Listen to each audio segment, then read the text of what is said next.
ఏమైనా మాట్లాడరా ప్లీజ్, ఏమైనా మాట్లాడరా. Hello all, welcome back to apple Pandu and here is non spoiler review of the film Gandhi talks. మాట్లాడాలి లేవు, మాట్లాడుకోవటాలు లేవు, చూడడమే ఉంటుంది. అండ్ మూవీ ఎలా ఉందంటే మిక్స్డ్ భయ్యా, మిక్స్డ్ అంటే తీసుడు సరిగ్గా తీయలేదు. అంటే అంతసేపు ఒక కేఎఫ్, ఒక బాహుబలి, ఒక దురంధరు, ఒక పుష్ప, ఒక ట్రిబుల్ ఆర్, ఇలాంటి మూవీస్కి బీజిఎమ్స్ పెట్టుకొని, సాంగ్స్ పెట్టుకొని, ఆడియన్స్ పెట్టుకొని, అండ్ యాక్టర్స్ని పెట్టుకొని, మ్యూజిక్ పెట్టుకొని, డైలాగ్స్ పెట్టుకొని, మెయిన్గా డైలాగ్స్ పెట్టుకొని మనకు కొంచెం ఒకటి రెండు సీన్స్ లాగుందని చెప్తాం. ఇది అసలు డైలాగ్స్ లేకుండా మూకీ చిత్రం అనమాట. మొత్తం సైగలతో నడుస్తుంది. జూలై మూలకు బెబేబే అన్నట్టే. అంటే నేను డిస్కరేజ్ చేయట్లేదు, చెప్తున్నా జస్ట్. సో ఇలా ఉన్న మూవీ గ్రిప్పింగ్ ఉంటుందని మీరెలా అనుకున్నారా అని అనిపించింది నాకైతే ఆ డైలాగ్. సో అంత గ్రిప్పింగ్ లేకుండే ఫస్ట్ హాఫ్లో నిద్ర వస్తుంది, నాకేం అర్థం కావట్లే. ఏఆర్ రెహమాన్ గారు తన షోల్డర్స్ మీద లాక్కొచ్చిరు మూవీని. Okay, I appreciate. బట్ ఆ మ్యూజిక్ లాగుతూ ఉంటే హెడేక్ వస్తుంది. మ్యూజిక్ థియేటర్లో చూస్తూ ఉంటే ఏంటిది అని హెడేక్ వస్తూ ఉండే. ఎంత టూడు ఒకటే వాయిలిన్ సౌండ్, ఒకటే వాయిలిన్ సౌండ్.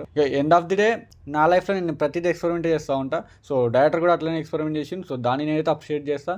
దానిలో నేను పేరు పెట్టాల్సింది ఏం లేదు. ఇది మిక్స్డ్ అని అందుకే చెప్పిన. అంటే మనిషిని బట్టి, వాళ్ళ మైండ్ సెట్ని బట్టి వాళ్ళకి నచ్చొచ్చు, నచ్చకపోవచ్చు. నాకు మాత్రం ఇట్స్ యావరేజ్ అని అనిపించింది. ఆయన గట్స్కి, ఆయన తెలివికి, ఆయన ఇంటెలిజెన్స్కి, దానికైతే నేను అప్రిషియేట్ చేస్తాను. కానీ మూవీ కూడా అంత ఎంగేజింగ్ ఉందా లేదా అంటే ఏమో అనిపించలేదు. అంత ఎంగేజింగ్ అయితే అనిపించలేదు.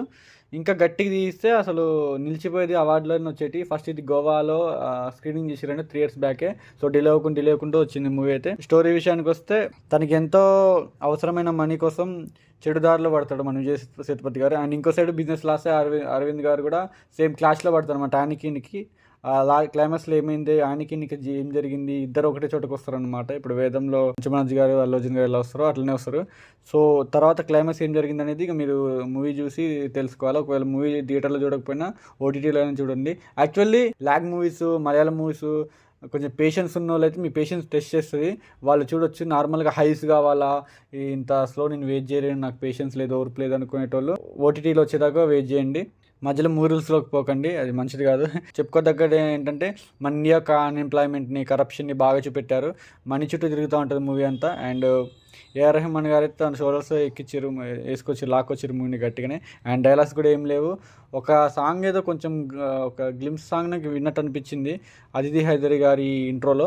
సో అది తప్పించి ఎక్కడ నాకు వినిపించలేదు. మొత్తం వాయిలిన్ సౌండ్స్తో, బీజిఎంతో దానితోనే లాక్కొచ్చారు మూవీని. ప్యాన్ వరల్డ్, ప్యాన్ ఇండియా అని పరుగులు తీసి ఈ కాలంలో ఇలాంటి ఎక్స్పెరిమెంట్ చేయడం అనేది చాలా అరుదు, చాలా కొత్తదనం. ఎక్కేసారండి, ఒక మెట్టు ఎక్కేసారు. అండ్ నెక్స్ట్ మూవీ అయినా కొంచెం డైలాగ్స్ పెడతారని నేను అనుకుంటున్నా. మూవీ చూసినప్పుడు ఏం లేదు, నాకు ఎందుకని ఎవరేం చెప్తలేరు అని డిజిటల్ డైలాగ్ గుర్తొచ్చింది నాకైతే. ఇలాంటి స్టోరీని తీసుకొని ఎక్స్పెరిమెంట్ చేయడం అనేది సాహసం అని చెప్పాలి. సరైన మూవీని ఇంత గట్స్ చేయడం అనేది not every one's cup of water. So పేషెన్స్ని అయితే టెస్ట్ చేస్తుంది. అండ్ సెకండ్ హాఫ్ అంత ల్యాగ్ ఉంటుంది, బోర్ అనిపిస్తుంది. అండ్ లవ్ ట్రాక్ కూడా వెరీ ల్యాగ్ అనిపిస్తుంది, అంత ఏమనిపించదు. మహాదేవ్ విజయ్ సేతుపతి గారు అండ్ అరవింద్ స్వామి గారు బోస్గా బాగా పర్ఫార్మ్ చేశారు. అంటే అవుట్ స్టాండింగ్ అన్నట్లు వీళ్ళని బాగా తీసుకుని, అండ్ ఇంత పెద్ద పెద్ద యాక్టర్లను తీసుకొని ఎక్స్ప్లెయిన్ చేయడం అనేది గ్రేటే. అండ్ అదితి హైదర్ గారు కూడా కొంచెం గట్టి కాంపిటీషన్ ఇచ్చారు అనిపించింది వీరిద్దరికి.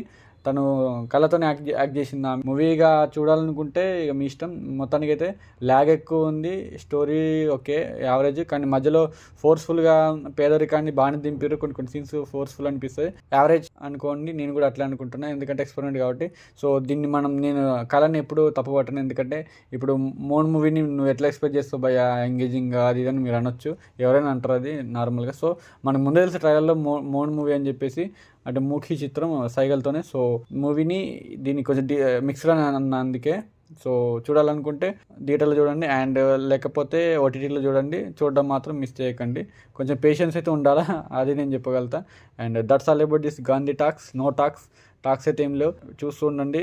యాపిల్ పండు ఛానల్ బట్టి మార్చకండి. Signing off, bye bye.